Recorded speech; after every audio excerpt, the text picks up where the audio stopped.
ওই জায়গাটা গেলে এত সুন্দর লাগবে। চার্জে দিয়ে দিছিস না? গাড়িতে এমনি বের করতে পারবি, গাড়ি বের করে ফেল। গাড়ি বের করা যাচ্ছে না তো। কেন?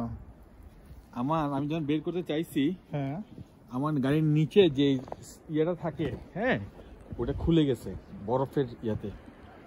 ও বন্ধুরা, এখন হচ্ছে আমরা বরফের ভিতরে আছি। বন্ধু কই না বন্ধুরা, এখন হচ্ছে আমরা আমাদের ফার্মটাতে যাচ্ছি। আমাদের যেই ছোট করে নিজস্ব একটা ফার্ম বাড়ির পেছনে, সেই ফার্মটাতে যাচ্ছি। ভীষণ বরফ। দেখি আজকে আমাদের ফার্মের কি অবস্থা। কি বরফ দেখছস? হ্যাঁ, কত নিচে নেমে গেছে না। আমাদের মুরগিগুলো একটু দেখি, মুরগিগুলোর কি অবস্থা। আহারে, ওদের কি জানে অবস্থা। এসব দেখেন, সব এত বড় সব হচ্ছে একদম বরফের নিচে চলে গেছে। ও গশ, হ্যাঁ ওদের জায়গাটা কাওয়ার আছে। হ্যাঁ, দেখেন বরফের লেভেল। আমরা এখানে, ওই যে নিচে মাটি, মুরগিগুলো দেখেন কত নিচুতে চলে গেছে। যাই হোক, স্টিল এরা বাইচা আছে, ডিম দিবে, থ্যাঙ্কস গড। খুবই বাজে অবস্থা। লাস্টলি আমি আমার বুটটা পাইছি।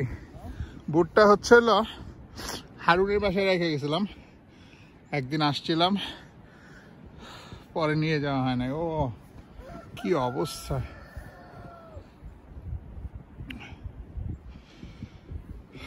হবে। ফাইনালি আমাদের গার্ডেন। ফাইনালি গার্ডেনে কোনো অস্তিত্ব নাই। আমাদের গার্ডেন এইখানে, এই জায়গাটাতে আমাদের একটা কম্পোজিট তৈরি করা হচ্ছে, রাইট? গার্ডেনের ভিতরে ঢুকি আমরা। আমাদের এই স্নো শেষ হয়ে গেলে আমাদের প্রথম কাজ হচ্ছিল আমাদের, ও আচ্ছা, হ্যাঁ, আমাদের গ্রিন হাউসটা রেডি করা।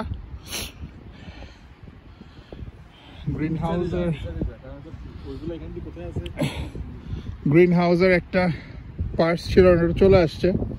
আর চলে আসলে কি হবে, আমরা গ্রিন হাউস রেডি করার সময় পেলাম না।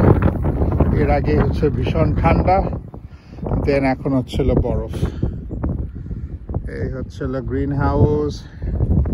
গ্রিন হাউসটা ওই জায়গাটাতে বসবে।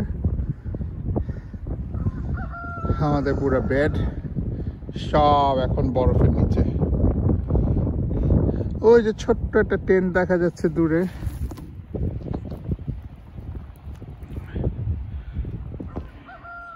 সব বরফের নিচে চলে গেছে।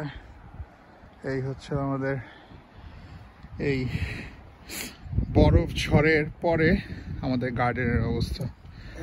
এখনো বরফ পড়তেছে। কি মনে হয় আমাদের এটা কবে আবার কাজ ধরতে পারবো? টেম্পারেচারটা এখন অবশ্য রাইজ করবে, ইটস নট চিল। সো আপনি বাইরে অনেকক্ষণ ঘোরাফেরা করার মতো অবস্থা।